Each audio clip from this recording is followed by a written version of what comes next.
பல மாநிலங்கள் மட்டுமல்ல, வெளிநாட்டில் இருக்கக்கூடியவர்கள் அந்த திட்டத்தை பார்த்து நாங்கள் நிறைவேற்றப் போகிறோம் என்று அது நிறைவேற்றப்பட்டு கொண்டிருக்கிறது.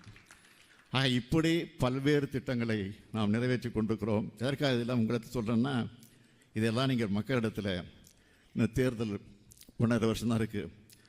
1.5 வருஷத்தில் தேர்தலை சந்திக்க போகிறோம். யாராவது ஏதோ பேசிக்கிட்டு இருக்கலாம், அதை பற்றி நம்ம கவலைப்பட வேண்டிய அவசியமே இல்லை. நம்ம சாதனைகளை மக்கள் புரிந்து கொண்டிருக்கிறார்கள். அதை நினைவுபடுத்தினாலே போதும். 200 இல்லை 234 தொகுதியில் நாம் தான் வெற்றி பெறுவோம் என்னொரு சூழ்நிலை அமையும். அதற்கு நீங்கள் எல்லாம் துணை நிற்க வேண்டும். அந்த பணியை நிறைவேற்றி தருகிற நம்பிக்கை எனக்கு நிரம்ப இருக்கிறது.